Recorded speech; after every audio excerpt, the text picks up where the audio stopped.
All right, welcome everybody. Welcome, ladies and gentlemen. Thank you very much. Thank you very much, everybody. Thank you. And welcome, welcome. It's another beautiful morning. It's 10 o'clock already. Mm, time is going. Time is going. The year is actually running very fast. You don't want to be left behind. So, welcome everybody. Thank you very much. Good evening, man. Mandy. I can't pronounce all these names, man. Don't know. I'm uh, I'm not that smart to know all these abbreviations and stuff. I get a little confused. I wish. Let me drop this right quick, real quick. Oh, yeah, engineering master. How are you? It's difficult for me to pronounce some names, man. All right, if you're connected on Facebook, on YouTube, how you doing? How is everybody doing? Is everybody okay? Official Queen. How are you? Long time. You don't even check on me again. All right, though. I did watch you 3D. How you doing? So good morning, everybody. See those ones on Facebook, they don't like me again. After I shared that video. When I finished sharing that video where I shared the other day, oh my god. They don't like me anymore on Facebook. Oh. I don't bust their bubble. I don't bust their bubble. Instagram people don't like me again too. Everybody know they don't like me at all. They don't like me at all. They don't like me. You know. Well, let's jump on the whole show today. A I shared a video of a pastor who is in Nigeria. You know, and this man of God, I'm really sorry. I do not have the guy's name, and I think I'm going to investigate it and try to find out where he's located and his name and all that. I'll let you guys know. Um, I'd love to follow his teaching. I'd love to follow his page so I can listen to more of the messages. You know, that guy blew my mind. I've been shouting about this for too long, and it seems like I'm the only one talking about these things, and everybody they looked at me like I'm crazy, and I'm kind of like trying to balance myself up. Am I crazy? Am I right? Am I crazy or am I right? And I've been saying this forever. And people do think that I hate people who pray. Or probably I'm trying to tell people not to pray. Guys, I am not trying to stop people from praying. Prayer is the key. We all must pray. We must engage in it. It's a means to talk to God. We must to talk to God and communicate with Him. But prayer is not Pastor Charles Ozazua. Thank you very much for that. I'll get that down.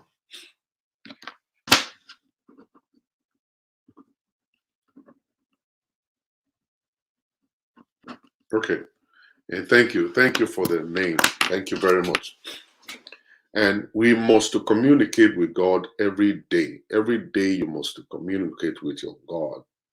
But prayer is not a means to bypass hard work. Prayer or praying is not a means to bypass hard work. It's not a means to bypass hard work. Hard work is very, very important. And majority of our pastors don't preach hard work. They always preach that God will do it for you. It doesn't matter your situation, your education doesn't matter, your position doesn't matter, and all of that. Talk of ages ministry. Your position doesn't matter, your relationship doesn't matter. All those things I want to let you know, please don't be fooled. It's a lie. Your position matters, your education matters, everything, they are all very important. You will not be successful. You will not be prosperous if you refuse to do certain things. And those are two things the guy shared, and many more, very important. The guy did not say don't pray. All right, he's not saying don't pray. It's just that people just listen to attack. They listen to attack, they refuse. People don't listen to understand. They listen to attack. If something is not going their way, then they just attack it without thinking about it. Sit down, listen to the stuff over and over again and again. The guy didn't say don't pray. He even said that those prophecies are powerful, but they're not going. I would love to sit in my house and pray and let God bring money on my coffee table. I would love to drive a car I didn't pay for. Let somebody just bring the car right in front of my house and let me collect the keys and start driving them. And start driving. I love it. I want to have those things. But I have grown to the level where I'm able to understand now that, see, the prayer of you just prophesying about it is never going to happen to you. You need to take your black behind to walk. You must have a service and you must have a product. You must have a service that you render. That is a service you render to the people. People want it. And I've said this many times that you must be a problem solver. You must look for a problem. Taiwo Yolade, good morning, madam. You must look for a problem to solve. When you find a problem and you are able to find a solution to it, then you start rendering services to people. Then people will now give you the money to get the service. They give you the money to get the service. That's where money comes from. It's not from heaven. God will not give you money. He won't give you jobs. God won't give you a house. God won't buy you a car. He won't give you all that stuff. Every pastor that is preaching that to you, they're lying to you. Don't believe it. It's time for you. Mama Bola Amuludu of Atlanta. Mamani, how you doing? You doing well? How are you? And that's it. No, nothing. No, God will not give you money. God will not give you a house. God will not give you a car. God will not give you nothing. No. And one thing that I wanted to understand is that He has already given us the ability to get all of those things. All those things are just within your reach. He has given us that ability. He has given us all that ability, all the ability to get those things. All those things, it will come to you if you can activate the God's grace, the grace that He has given unto you. Number one, that grace must be sharpened. All right, sharpened. As per, you got to go to school to learn how to utilize that grace. You must pick a line of service, something you want to do. Some people say, I want to be a nurse because they love to take care of people. Say they have to go to school to study nursing, to get a license, to now practice what they love to do. Some people love to talk. Some people love to do MC. You love to do MC. Do you know, I know a lot of MCs that are making like $20,000, $40,000 a month. All right. That's their talent that God has given unto them to talk, entertain people, make people laugh. But they have to go to a place to learn and to understand the ethics, to understand the process of actually making money through the whole stuff. They must have a mentor that will mentor them through the whole stuff, connect them to the right people. All right? You're a footballer. We see footballers today that are making millions. They didn't pray to be there. It's not prayer that got them to that point. It is not fasting and prayer that got them to that point. It is they sharpen their skills and now they market themselves. Now they're making money. All right, that's what the guy is trying to tell you. And if all pastors could come down and balance physical and spiritual, and not just be teaching people spiritual things that will amount to nothing. All right, why can't we just sit down and have a balance? And that's why I love these American churches. The big American churches, the pastor is not going to actually bother himself as per somebody with headache. He's not going to bother himself with somebody who doesn't have a job. He's not going to bother himself with anything. That guy is just preaching. Inside of the same church, they have counselors. They have coaches in those churches. They have their offices. Now, when you walk through the corridor, you will see the counselor for the young people, counselor for the women, counselor for the single mothers. Everybody's got their own responsibilities and portfolios that you need to go and knock on the door. I said, sir, I think I need counseling. He said, for what? I'm a single mother. I want to get back on my feet. Then they sit you down. They ask you, what happened between you and your husband? How did you get to where you are? What's your academic qualification? What do you want to become? How do you want to stand up? How many kids do you have? Do you have a support system? Do you have a mother? You have a father, sister, brother? Where are they? And all kinds of, they're going to ask you all of this stuff. And then the church will now find a place to come in to help you and support you to stand. It's not about praying for it. God has given us all of that stuff. It's right there in our care. It's just because Nigeria is not well organized. It's not well organized. That's why we don't have all these things. A pastor is supposed to work hand in hand with a counselor. A counselor is supposed to work hand in hand with a therapist. A therapist must work hand in hand with the teacher. A teacher must work hand in hand with everybody. But one thing that I see about Nigeria is that we just want to use the Bible to fool people. Because the people are they don't know nothing. They have no understanding of all this. And the reason why they attack people who live in America and live in London and in diaspora is that when you say something as somebody who lives here, then we say, no, he has changed. He has been eating all the mere. He's no longer spiritual. All right? That's what they say. Or some of them are angry because they still live in Nigeria and you live in America. So when you say something, they think you're saying it out of pride. They don't know that your own eyes have been opened, that your eyes are open now, and you understand what the Bible is saying and what Christianity is supposed to be. So when you share it with them, they react based on jealousy and anger.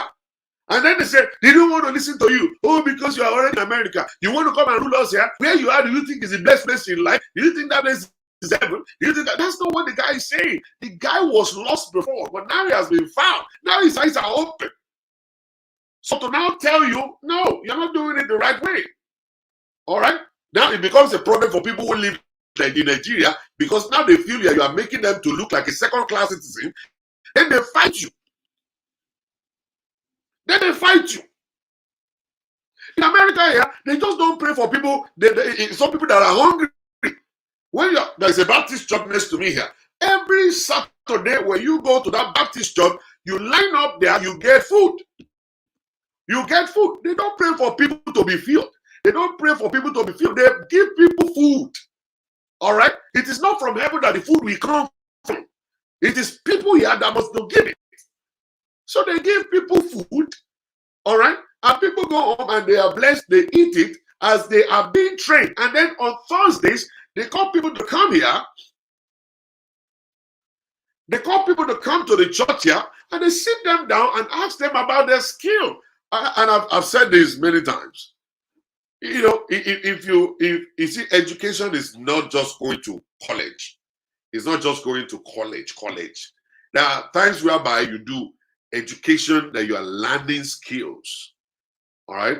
You're learning some skills. Tailoring. You are learning barbing. You are learning, different kind of stuff. So they put them in a place over there. They ask them what they are interested in doing. And then they take them in the class and then they establish them. Then they establish them. And these people go outside and they get a job. And then they start their own business. And then they start doing it. You don't bother God with all of that stuff going to church from morning till night. You see, in a place where you go, a church where you go, and every time after we finish praying, there's only one man that is being blessed. And that's the pastor. And every time when you go for the past 1 year, people are coming, but one man is always changing. This man is not driving the same car. This man is not driving the same, living in the same house. Every time the pastor is buying a new car, he's building a new businesses, he's starting a new this.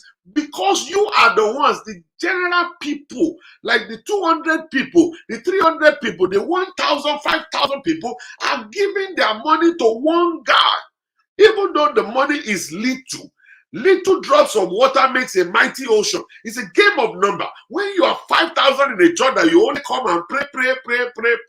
After the prayer, they're going to collect 1,000 naira from you, 500 naira from you, 200 naira from each of you. Now think about 500, 1,000 in 5,000 places. You see how blessed the man is. So every meeting, by the time you guys finish shouting and yelling, one man is blessed. Not everybody, but one guy is blessed. Then he will take the peanuts from the money and give it to the people that are walking around him that is actually sending on errands and stuff. Then those ones will take peanuts. But he will now be blessed. And he's planning for his son. By the time he's getting older, he will start grooming his son to stand beside him. Because the son will take over the church business and he himself will continue to now collect money and keep on going. Now the church is now a family business and they will continue like that in that same setting. And they will never be poor again in their lives. But the life of the people they don't feel it. It's not their concern how people live their life. They don't care. They don't care about how people live their lives. All right. They don't care about those ones. All right. So you can keep on coming. They always have prayer points. 7 days revival. 21 days fasting and prayer. 21 days kill your enemy meeting. 21 days my case is different. 21 days your case is settled. 21 days you are a different person. 21 days your enemy must swallow poison. 21 days of shooting the gun. You know, they will always have to cook it up. They cook it up. So, and that is the reason why we have been preaching about a personal relationship with your God. You see, when you have a personal relationship with your God, you will not be running after 7 days. Remember, 7 days, kill your enemy. It is because you don't have God. It is because you don't have Christ. And see, I am preaching to a wrong choir here. I am preaching to the wrong choir here. Because you guys who have the opportunity of watching me, you guys are already being blessed. You guys are already different. The people who are that are needed to be spoken to, they are on the street. Those are the struggling people. The struggling people, they don't have time, they don't have data, they don't have nothing because they got a slave. And that's why I've been condemning this. I've been condemning this forever. And that is that why do you want to intentionally ruin the life of people? Why don't you teach people to pray by themselves and have relationship with God by themselves so that when they wake up in the morning and they go to their places of work, all right, they could stay there and pray in the morning and stay on their own, in their own business all throughout the whole day to make money. Why call them? Why call them to come to church 9 o'clock in the morning and then we pray again till 12 and then they come again by 3, then we play against till 6? What time will they have to service their customers? What time will they have to go and sell the product that they have? They don't have that time. You have taken the time from them. There is no way they could prosper in life. What the guy was talking about is you must have a service and you must have a product. When you have a service and you have a product, you must work hard. Your customers must meet you at your tailoring shop by 10. They must meet you there by 12. You must be there by 3. You must be there by 4. You must be there by 5.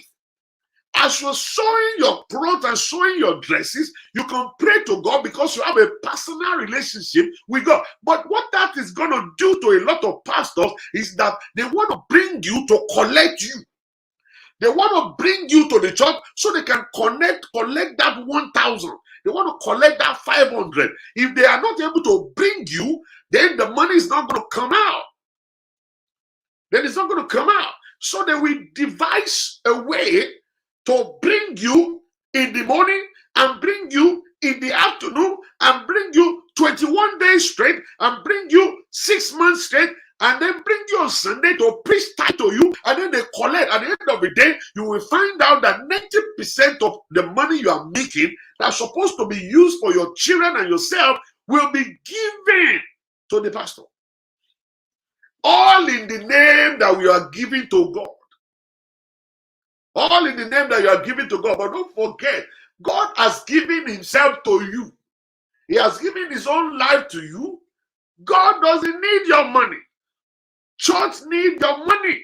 And God has made it possible and easy for all of us that you should bring it the way you like it. It is willingly, and nobody should force you to give it. It is what you want to give that you should give. But he has already, he has blessed us with a heart to give. So when you give based on understanding and then give based on the Holy Spirit direction. He's directing you, then give based on that. Don't let anybody cajole you, because all of this stuff that you do, like you give, they collect. All these things are not bringing any prosperity to you. It's taking away from you every day. And every day you go to the same church, you are going down instead of coming up. Instead of coming up, you are going down. And then let me just quickly say this. He said the moment they spot you in church that you're a business person and you're doing well, then you will become the target. You become the target. Number one thing is that they will always see a revelation to you. Because now you are a target. All right? Because they want to take your money. So they always see revelation to you all the time. You will be the one that somebody wants to attack your business. You see a kaka worm and palmer worm. They will talk about witches and wizards around you. And when you're too offended, people that don't like you, people that want to bring your business down, we have to do some prayer point. We have to burn candle. We have to dig something and put it on the ground just for them to capture you. And then number two, you will always be the chairman planning committee for every anniversary and any event that happens in church. They will make you the chairman planning committee, and you will feel like they are honoring you. It is not. They are not honoring you. They are actually trying to use you, because when you are rich a little bit and they put you there and say you are the chairman planning committee, they know it that when they are raising money, you will first of all put your own money there. Number three, they will now look for a title for you, the title of a deacon. Even though you drink and smoke and you womanize and fornicate, they don't care. They will now give you, they won't want to make you a pastor now. So they look for a title to give you that will be shaking and sparking your head. They will now call you Deacon Kule. They will now say Deacon Kule.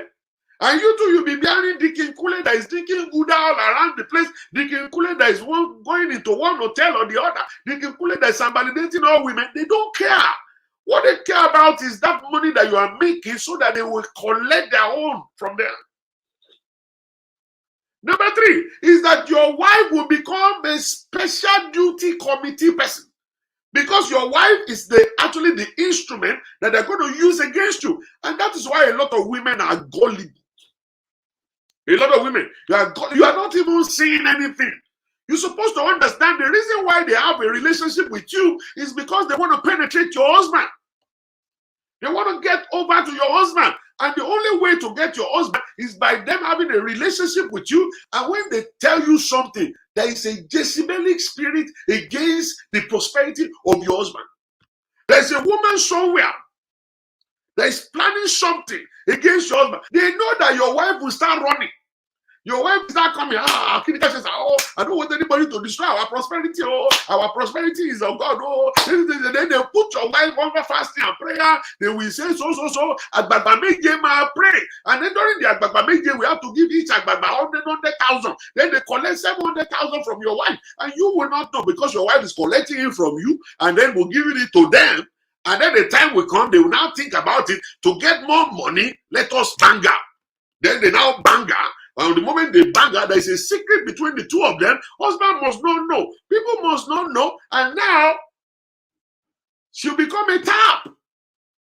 She becomes a tap. And then they always turn it and the rain will just come down. You know what I'm saying? Let me stop right there. Let me not go further. You know? Let me stop right there. Let me stop right there. Yeah, let me stop. Let me not go further. Let me stop right there. Because if I if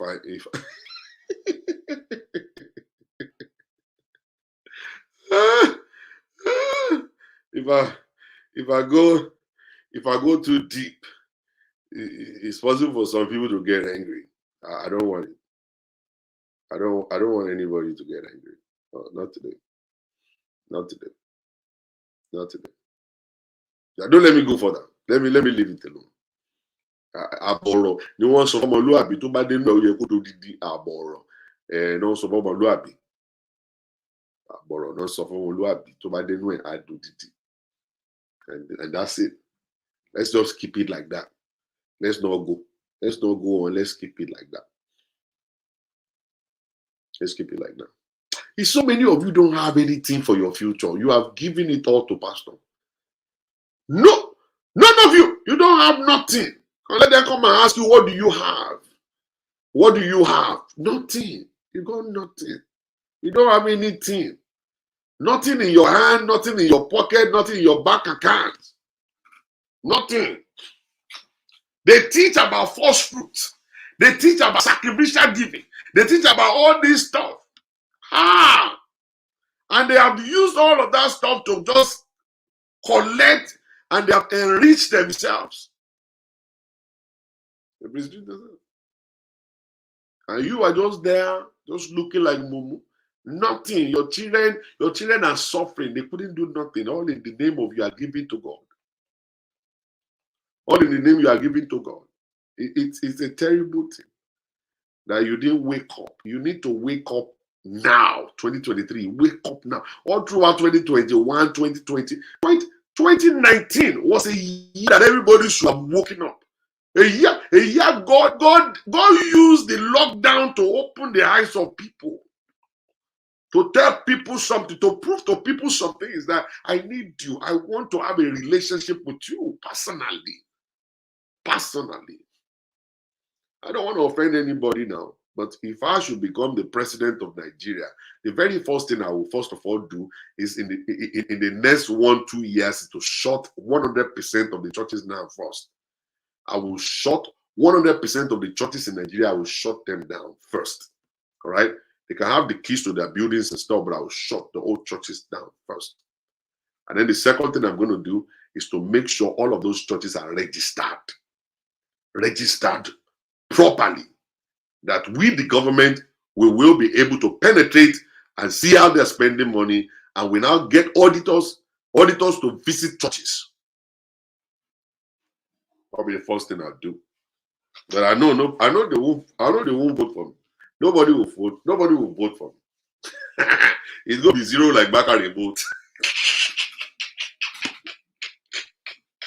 The Lord told us to go and we are going to win in the name of Jesus. Only vote. Zero votes. Where is God an agent? God is an agent of confusion. Why will God say we should go and we will win and you get zero?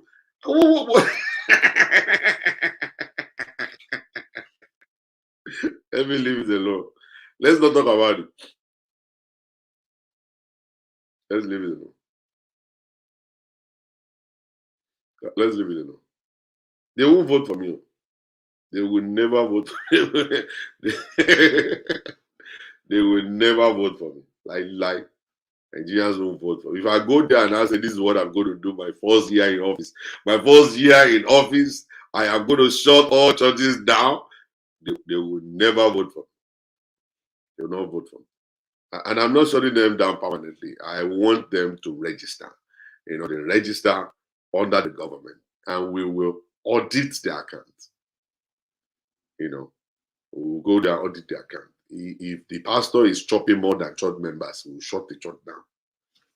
Shut it down. All right, that's not where I'm going. Let's leave it alone.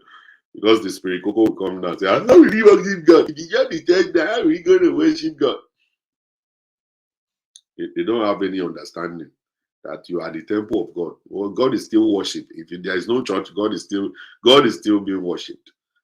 Just that you don't know. You just believe you have to go to one building to worship God. God is everywhere. It's His spirit.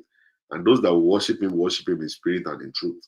So you don't need any church to worship God. You can worship Him anywhere. And you can actually fellowship also. You can fellowship anywhere also. You have to go to church to fellowship. Worship anywhere.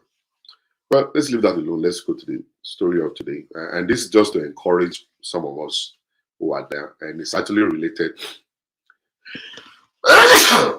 Bless me.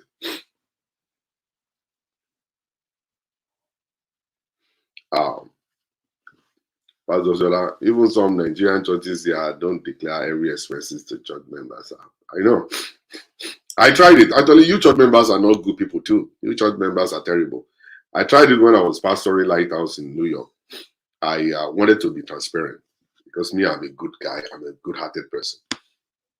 So what I did, I within the first 4 months of running the church, we were able to save $27,000 between the first four months.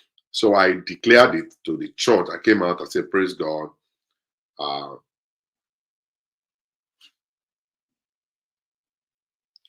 said, "Praise God." I said, "Hallelujah." And I announced, I said, within the first 4 months of this church, we have been able to save $27,000 to the glory of God. And if we continue like this, it's possible for us to have our own property and do great things after. And that was a mistake I made, exposing and declaring the account of the church to the church members. That was the last time they paid tithe. That was the last time they paid tithe because they felt that the $27,000 is for Pastor Shola. It wasn't for me. At that point in time, they had a treasurer who was keeping the money. I wasn't even being paid salary. One time they told me, they said they're going to be giving me 600, and I accepted it and stuff. And I announced that they have this money. Inside of me, I felt that if you announce such an amount of money to people, that the church is actually faithful and they are keeping the money, they're not squandering it. I think people should be happy to actually give more, and then we can actually build more wealth. And then we now use that money to do something that will benefit everybody and stuff. But I didn't know that people lack understanding. And they believe that, okay, the money is going into somebody's pocket and all kinds of stuff. I could do it to bring money into my pocket, but the kind of foundation that I was given to me by my mother is not to embezzle church money, is not to do that. And I opened the account to the people, and that was the last time they paid tithe. And I told myself, I said, so what are we supposed to do? Are we supposed to hide the money? Or are we supposed to do it? But I've been to a lot of Black Americans and American churches where they declare how much they make and then they become richer. And the people continue to give more, they give more, they give more and stuff. They gave so much that the church actually bought a bigger house, bigger property. And people got blessed in church. People who don't have money for rent, they come to church, the church will bless them. People who don't have money for these who are sick, the church will write a check for them. And they will announce it in church that we just supported a family with $200 for their light bill, we supported a family with 10,000 for their hospital bill and stuff. And the whole church will clap and they'll be happy. But with Nigerian church, it's very, very difficult for you to run such a kind of a thing. And that's why some pastors here, they don't declare it. And that's why they don't declare it. They don't declare the money because the mind of people are desperately wicked. They will think it's you. Even though you are not collecting money from the church, they still feel like they are giving money to you. And that is where the problem is. That's where the problem is. So the program for today, let's go there. I just want to share this to encourage somebody out there who is planning to do good in 2023. And I believe you should do good. This last Sunday, actually for the past few Sundays now, I've been preaching about what my church members need to do to actually come to limelight and to be able to enjoy 2023 and stuff. I actually told them something about don't be afraid to take a risk. Just jump. Whenever you pray and you have peace in your heart, don't just jump. Don't allow how you feel. Don't allow how you feel to um, to stop you from taking risk. From taking risk. Don't don't allow it. All right, don't allow it. Take a risk, and you see what's going to happen. And that's what I've been preaching to them for the past few weeks now. And I believe it's actually sinking. I want I want to I want to convert my everyone in my church to a business owner, and that's my plan, to make everybody to have something they're doing. Let them have something that they're doing. All right, let them have it. So when they have something they're doing, uh, they will not be hungry and they will not be backward. And that is actually a way to become wealthy in life. When you have something that you're doing, a business that you're doing, a service that you're rendering. Working for people is not going to get you to that point where you're looking for. When the Bible says your gates shall always be open, they shall not be closed day and night. It means that when you are making money during the day, you are making money at night. And it's only business that will be able to give you that and get you to that point. Get you to that point right there. It's only business that will get you there. You cannot get there by working for people. You don't want to be working double shift, double shift. It's not going to get you there. Okay. So you start a business, run a business, and that business will make money during the day, will make money at night. So we're on there. We teach the Bible and we teach what people need to do to enjoy the life that God has given unto them. Your life first before heaven. We're going to live here first before you go to heaven. All right. As we prepare for heaven, at the same time we are preparing to enjoy the life that God has given unto us on earth at the same time. All right. So that's how we rock it. Joseph Obadari, how are you doing? God bless you. So I just believe that's supposed to be the way it should be, and all that stuff. Somebody's asking, is it scriptural to declare church account? No, don't declare it. Go and chop it. Uh, when you talk about a community, a group of people, everybody's got the right. It's part of the rules and regulation of a community or a group of people. For everybody in that place who is a financial member of that organization to know how much is in their account, it's their right to know how much is in their account. It's called transparency. If you don't know, transparency. That's what it's called. And the place where we're supposed to display transparency the most is inside of the church of God. It's inside the church of God. That's where it's supposed to be. It's not, the account is not between pastor and his wife. Sorry, it's not. It's not supposed to be between pastor and his wife. The account is supposed to be open to people. Everyone who is donating to the church. Here in America, they do something. We're supposed to write or give a receipt of payment to every church member who are giving. If you are a giver in the church, at the end of the year, the church is supposed to sit down, put all of your giving together, have a total sum you have given to God, and draft a letter with a receipt attached to it of how much you gave to that organization. Because a church is registered under non-for-profit, not-for-profit organization. That's a church is registered. And that's what I'm saying. That the very first year, if I become the president of Nigeria, I will shut all the churches down first. And I'll make sure that we register them correctly. They have to be registered under the government, and we must know them. We are not collecting money from them, but we must know them, and we must be able to understand what they're doing with money. And they must be transparent. They must be. All right. So at the end of the year, we now give every member the receipt of all the money they have given to the church, because it's a non-for-profit organization. So it is a tax write-off. So you collect that paper, and when you are filing your taxes, you go to whosoever is filing for you, you give it to them, and they will input it as in you have given to a non-for-profit organization these things. All right, these things. So when they do that, that becomes a credit to the giver. It becomes a credit to that person who gave. becomes a credit to that person who gave. They are not trying to control the church. They are not trying to impose anything on the church. But the church must be faithful, must be transparent, and must be a place that people will be able to say, yeah, we have confidence in this church. So transparency is the key. You as a church pastor must always say it and let them read out how much we realized every month. Even though some people may not want to give, that's still fine. But everybody who is a financial contributor in that organization must be given the account details. Let them have what, let them be able to see what they're doing. The church must actually. I remember when we were very, very young, we were attending Baptist churches. Baptist Church, Okado Baptist, Ringo Baptist Church, Malete Baptist Church. They always have a time, they call it the church business time.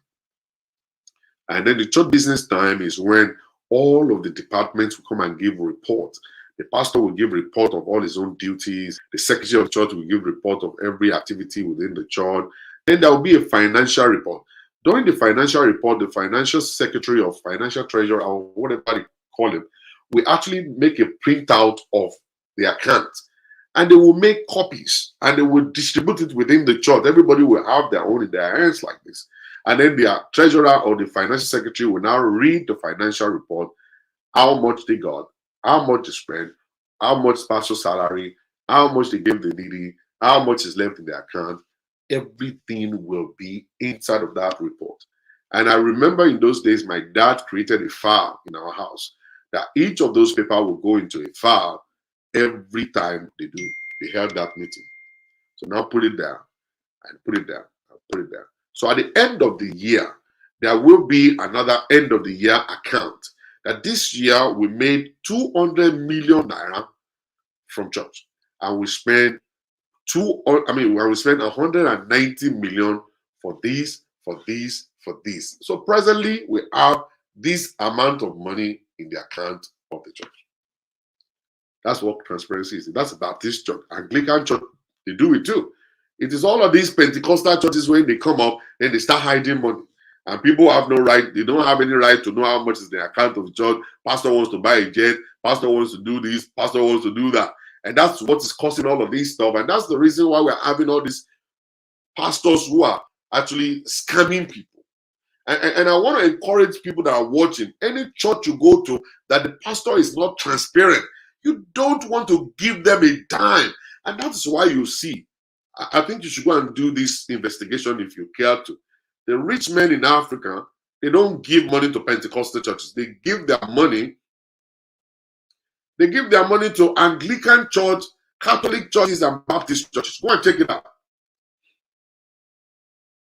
Go and check it out. Yeah, we do have tax booklet then. They write how much you gave. At the end of the year, they know how much you gave. Go and check it out. Rich people don't give their money to all of these Pentecostal churches. They give their money to Anglican, Catholic, and Baptist church. Go and check it out. That's where they give. Anytime, all these big businesses, the big businesses, because they do, I don't know what they call that stuff. Again, at the end of the year, they will actually donate to non-for-profit organizations and stuff. They will take 10% of what they made, their profit, and then they donate it to non-for-profit organizations. They don't donate to all of these so-called Pentecostal one-man businesses. They donate to the Methodist, Anglican, Catholic, Baptist churches. That's where they give their money to. Go and check it out. Go and check it out. I'm not lying. Go and check it out. They don't. The rich people don't. Yeah, they give it to Catholic church. They don't give to all this Pentecostal nonsense that we have. They don't. Every year, big businesses. Go and check it out. Big businesses. They calculate their 10% of what they make throughout the whole year, and then they give it out to a non-for-profit organization. Anybody that's listening to me right now that's got problem with church being transparent is a fool, and you are a thief. You have an armed robber mentality. That's what you have. You are a thief. All right. Anybody that's listening to me right now and you have problem with church opening up the account and telling the church members how much is there, you are a thief. You should cover your eyes and walk away in shame. You are a thief. If you don't have any motive or ulterior motive or a selfish interest, why will you say account shouldn't be shown to the church members who are donating the money? Why would you say that? Or why should you even think about it like that? If not that you're a thief. And this is the same thing we've been talking about. A lot of you guys will fall into the hands of thieves. And they call themselves pastors of churches. But they are thieves. They're just looking for a way to collect your money to enjoy themselves. And many of them, they use a different name to create account, to come and listen to us here and then attack us. They create a different account, a different name, and then they come here to come and attack the message because this is the truth. But they come here to attack the truth under a different name. Why don't you just put your bishop, pastor, apostle name there? Let us know that you are the one that is attacking us, so that all of us can know that you are a thief. And we put your name outside. That this apostle said this deal.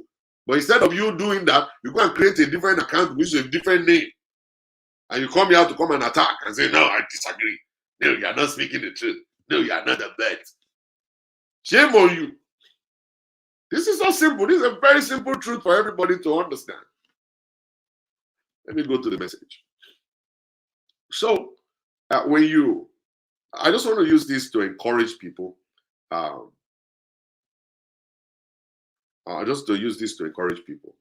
A lady 2 years ago came across my video 2 years ago. I didn't know. She was the one that shared the story with me. You know, sometimes when we are saying things and we're sowing seed, we don't even know who's listening to these and who is actually following the instructions. We don't know. It may be later down the road that we'll later realize that people listen to this stuff and they connected to it. I'm a witness. I'm actually not really a witness. I'm a testimony myself that I followed my own teaching. And today I know where I am. And I'm giving glory to God. And I'm thanking the Lord for where He has brought me from and where I am today. Because I listened to the instructions of God and I put them to work. I could have still been in a place in New York City in the CAC shouting and keep on working as a slave. And today my children will suffer and they'll be asking me questions, Daddy, why?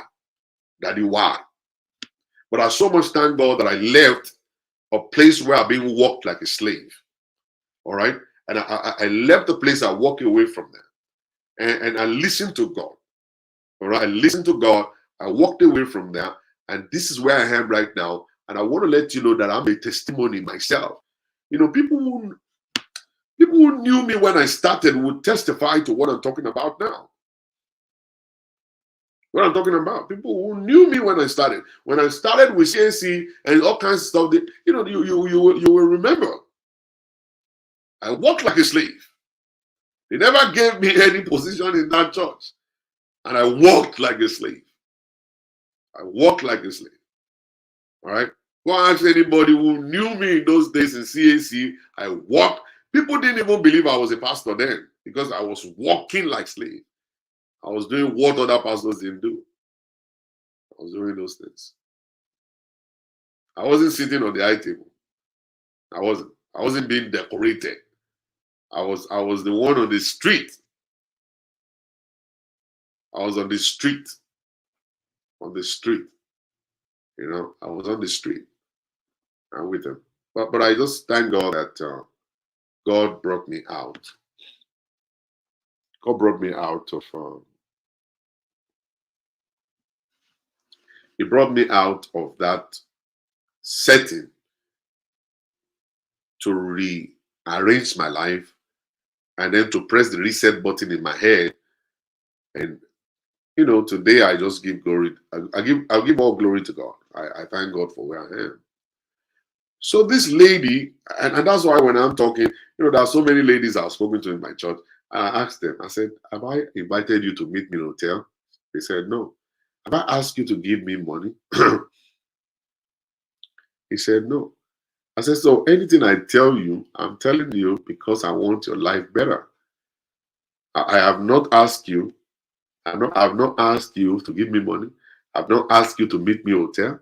I've not asked you to cook for me. But I'm telling you what will better your life. So what do you have to lose? What exactly do you have to lose? Yeah, I didn't mean I'm telling you to come and meet me in a hotel right now. You will say, okay, this guy is saying this thing because he wants to sleep with me. If I say, okay, give me money now, you'll say, oh, this guy is saying all these things because he want to collect money from me. And if I say, come and cook for me now, you'll say, this guy is saying all these things because he wanted to eat my food. But I didn't ask you for none of those three things. I didn't ask you to give me money. I didn't ask you for sex. I didn't ask you for food. But I'm telling you what will better your life. But then you are reacting. But I thank God for the testimonies I've been getting. So 2 years ago, a young lady stumbled on my video, and she said I was inside a car and I was yelling, and that I was talking about giving and saving money. And she used to be this woman that would be sending money to prophets all around and stuff. Every time they say they have an anniversary, they will send money. She will send money to them and all kinds of stuff. And she bought a piece of land at that time. And for over 20 years,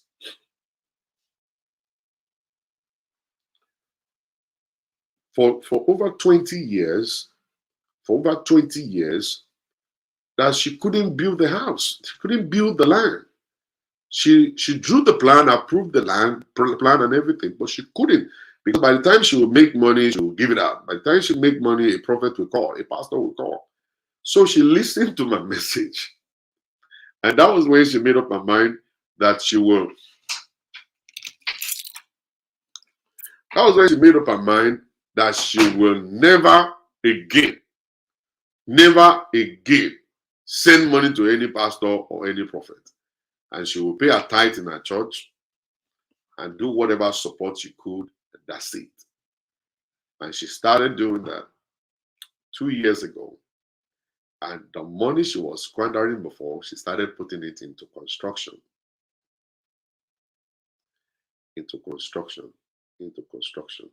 And she started building, and she completed a 4-bedroom bungalow. She completed a 4-bedroom bungalow few weeks ago. I have the pictures. I don't think I have the right to share them. She sent the pictures to me. And I was so glad. And I said to her, I said, you're just so blessed that you stumbled upon that video. I said, we still have a lot more of your type, that they believe they are doing the work of God, but they are only being used. They are only being used by these so-called prophets and pastors to better their own lives. And now the lady said to me, she finished building the house and she bought a new land that is next to the same land. That land is actually going to be converted into a shopping mall. That she want to build some shops and rent them out. I said, good. I said, by the time you do that, the money will start coming to you gradually from the rents, the shop, and all kinds of stuff. She said, yes, sir. I said, my plan for 2023 is to do that one. And at the same time, I'm thinking I'm going to have a farm. I want to do fishing and then poultry also. I said, good. I said, there is nothing impossible with God.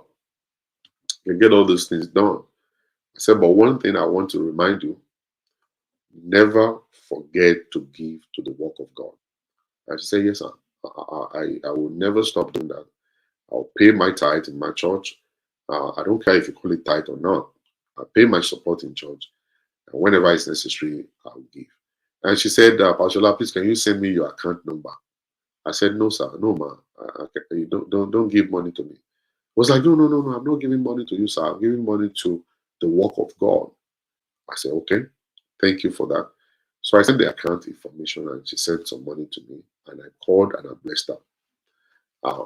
And that's how I like it. All right. She didn't connect with me.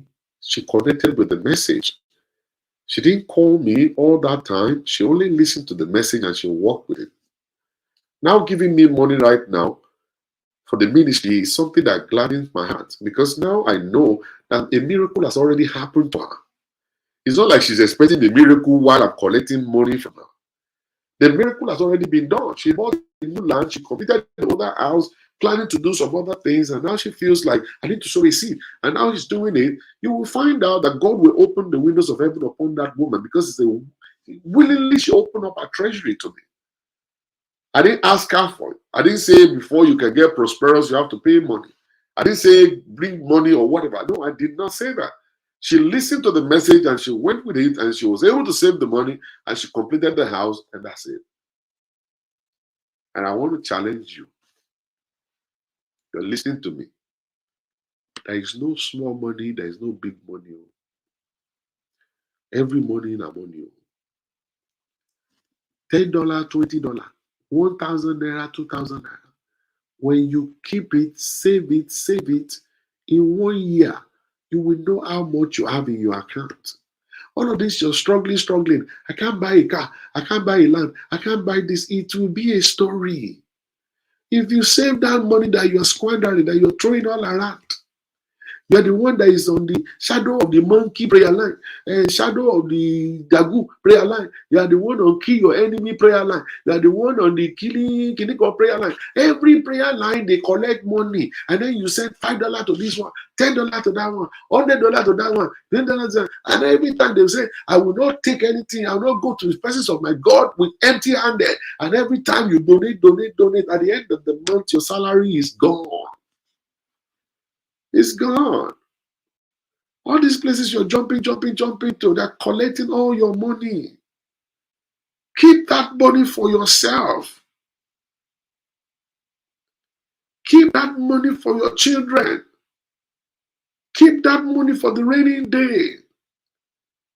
Serving God is not that difficult. Pray to your God in your closet. Pray to your God in your closet. Thank Him for what He has given. Thank you for what He has done. Thank you for what He has done.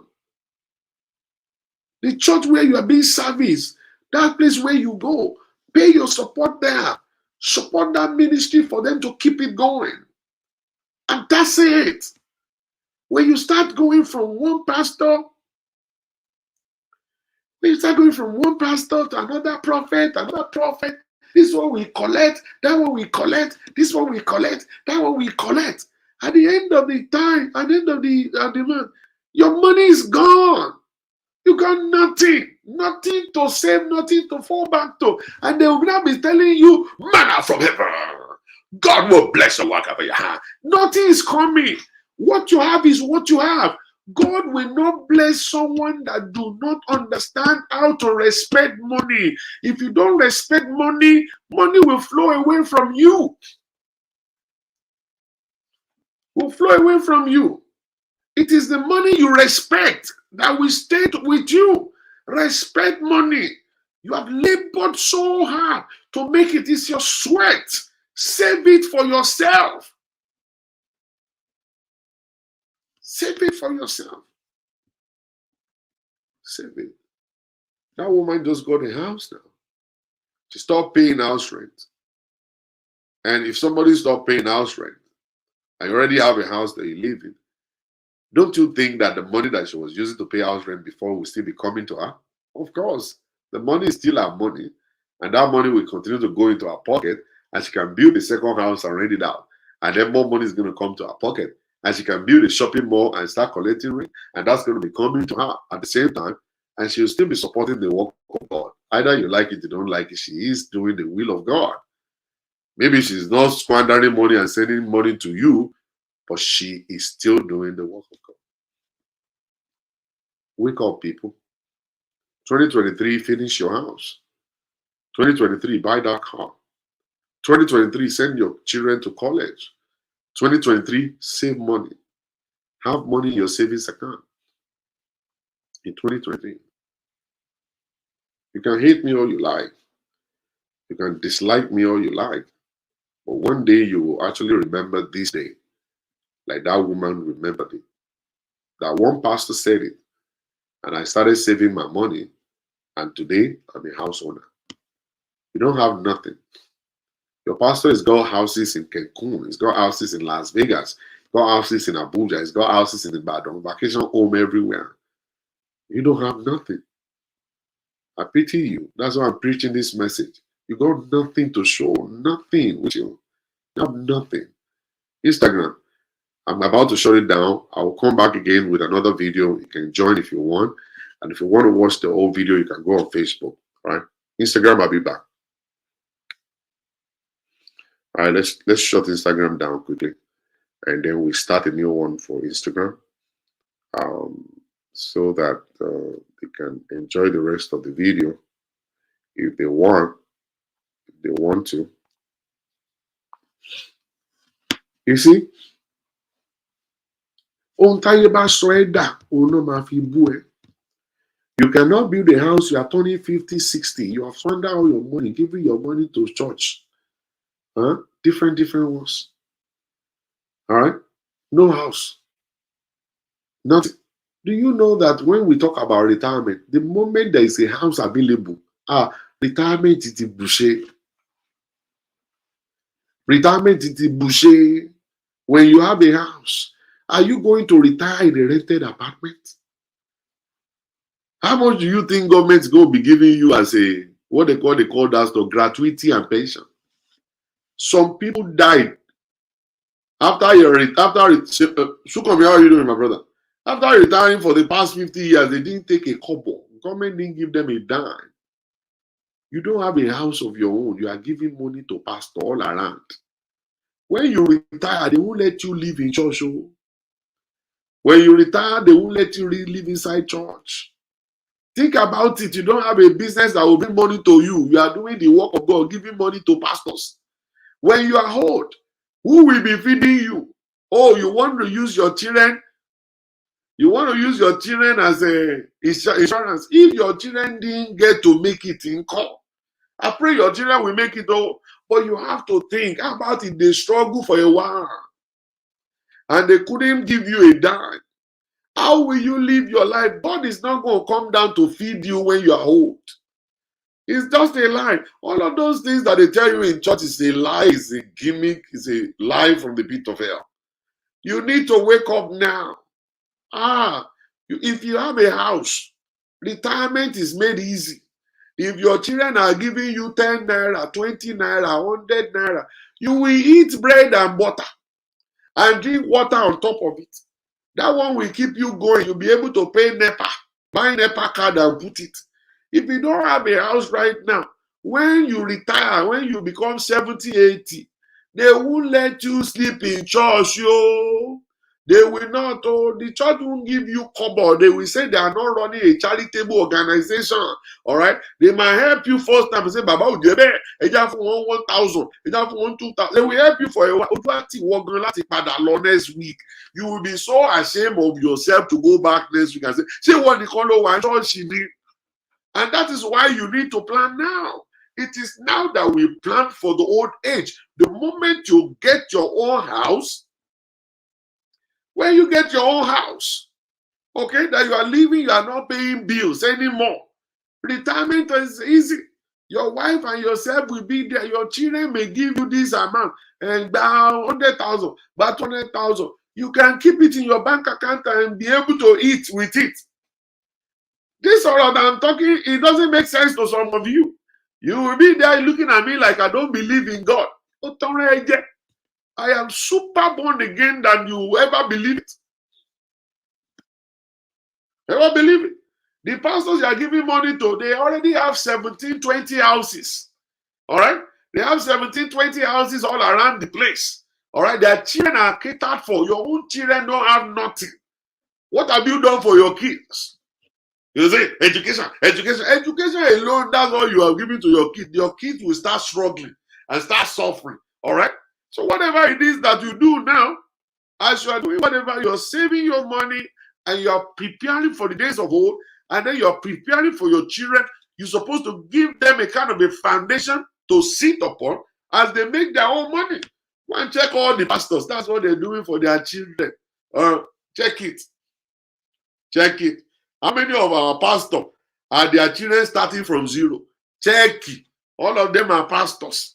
All of them are collecting salary from church. They are not struggling. They don't pay 24 hours of the day finding something to eat. No.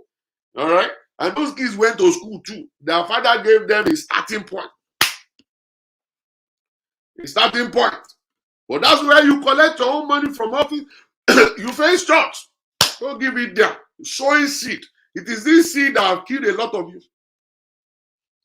And as I'm talking right now, many of you will be misinterpreting it. Oh, he said we shouldn't give money to church. That's not what I said. You give what you're supposed to give.